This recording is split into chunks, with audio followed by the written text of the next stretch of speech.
Fala galera, hoje nós estamos aqui no Laboratório de Física Moderna da UTFPR com a Lígia, que vai mostrar pra gente o experimento, é isso mesmo? Exatamente, a gente vai falar um pouco do experimento da carga-massa. Beleza, então vamos conhecer o experimento.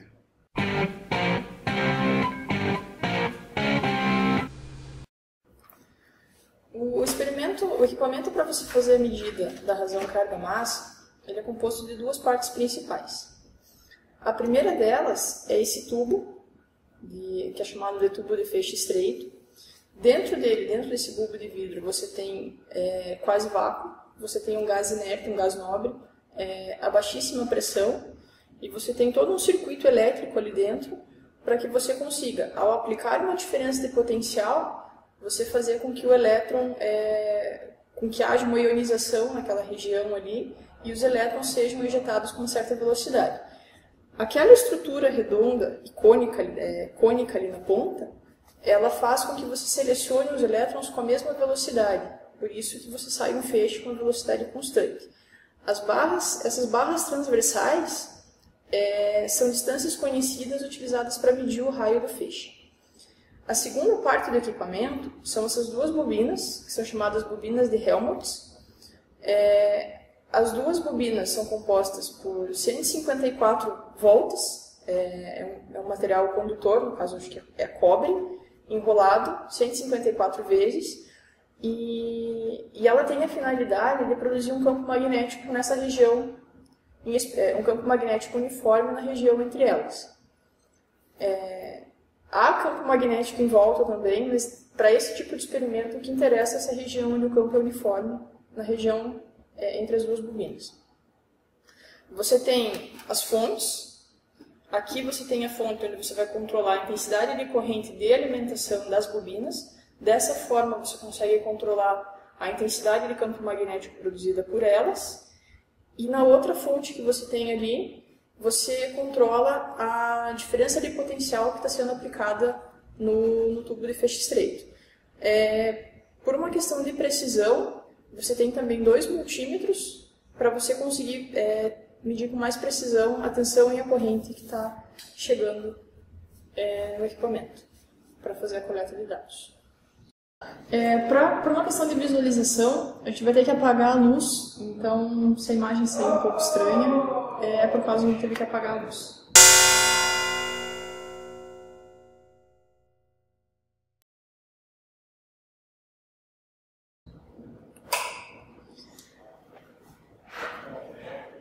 Nessa situação, a gente está aplicando uma tensão muito baixa, então o feixe de elétrons ele quase não está dando para ver ali porque ele está com uma altura, digamos assim, pequena.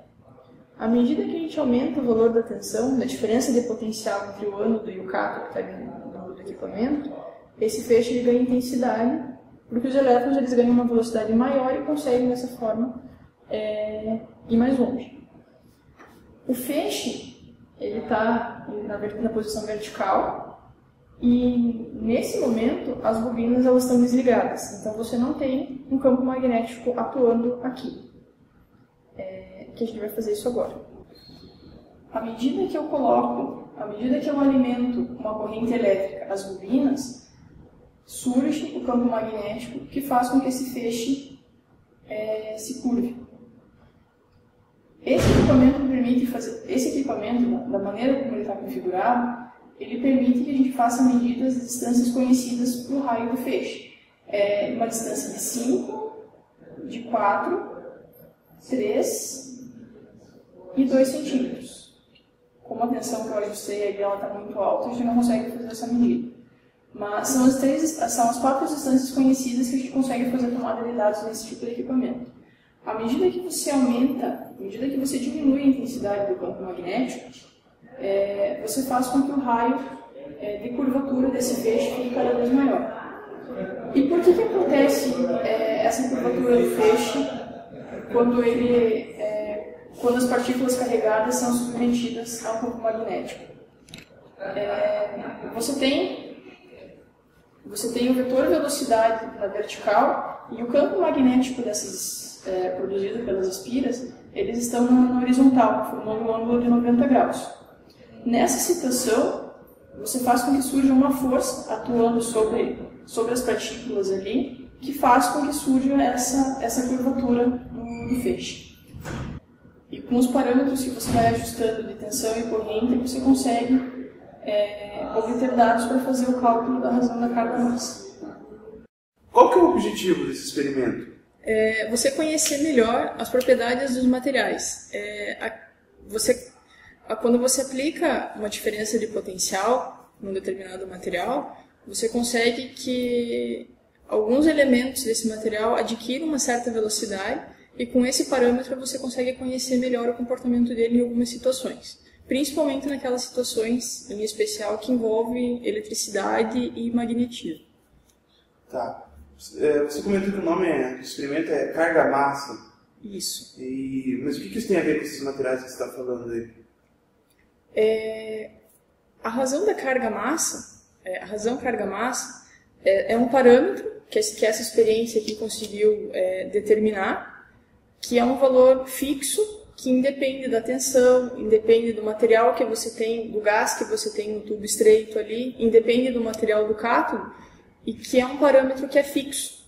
Você consegue encontrar sempre o mesmo valor, independente de todo do que você estiver trabalhando. Então, essa razão da carga-massa, você consegue encontrar esse valor, só que você consegue encontrar ele juntos. Você não consegue encontrar um valor separado para os dois. Ah, tá. Você não consegue encontrar só a carga. Ou só a massa. Nesse experimento? Nesse experimento aqui, você só encontra esses valores juntos. Tem outros experimentos? Existem outros experimentos. No caso, um experimento que veio depois, que é no caso o experimento de Millikan, você já consegue encontrar esse valor separado. No caso do experimento de Millikan, você tem lá as gotículas que ele utilizou no experimento, que ele consegue medir a velocidade de subida e descida deles, e dessa forma conseguir medir a carga e a massa do elemento.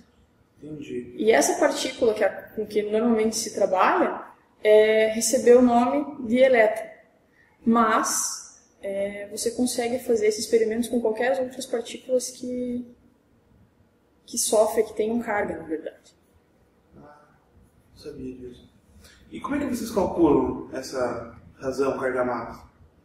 Existe uma equação específica para essa finalidade, que você tem a razão, a carga elementar pela massa, que depende da tensão que você está aplicando, dividido pela intensidade do campo magnético ao quadrado e o raio ao quadrado da trajetória do feixe de elétrons que você tem no experimento. O campo magnético ele é um valor que depende da intensidade de corrente que você está aplicando na bobina. Então, existe também uma outra forma que se utiliza, uma outra forma de calcular a intensidade do campo magnético levando em consideração esse parâmetro, que é um valor constante de 0,715, a permeabilidade do vácuo, que é representado pelo μ0, o número de espiras da bobina, o raio médio dela e a intensidade de corrente que você está aplicando. Então, essa é a maneira de se calcular a razão da carga-massa do elétron. Ah, entendi. E depois que esse experimento foi feito, assim, o que ele pode trazer de aspecto mais prático, assim, avanço tecnológico, alguma coisa nesse sentido? De aspectos de aplicação a respeito desse experimento, aquelas televisões antigas de tubo, elas utilizam exatamente esse princípio. O tubo de trás da televisão, ele faz com que os elétrons, hoje se conhece como elétrons, fossem acelerados com uma certa velocidade e ao atingir a tela, que é um campo magnético, você tinha a formação da imagem. Tanto é que antigamente, se você aproximasse um ímã da tela da televisão ligada, você via que a imagem dava uma distorcida. Então, é a interação entre uma carga elétrica e um campo magnético. De forma mais atual, você tem um espectrômetro de massa que é utilizado para conhecer determinados tipos de material, as propriedades, as características do material que utilizam esse princípio também. Você utiliza um campo magnético para medir essa relação de carga-massa e dessa forma conhecer o material que você está trabalhando. Bom, pessoal, era isso que a gente tinha para mostrar para vocês. Queria agradecer a Lígia por ter mostrado para a gente o experimento. ter destinado o tempo dela aí quase nas férias, praticamente, né? Estamos aí. Quando precisar, Beleza. só passar aqui. Eu queria também deixar um agradecimento para o professor Urandi e para o professor Lenz, que disponibilizam espaço para a gente fazer os vídeos do Ciência Curiosa. E é isso. Encontro vocês na próxima. Até lá. Tchau.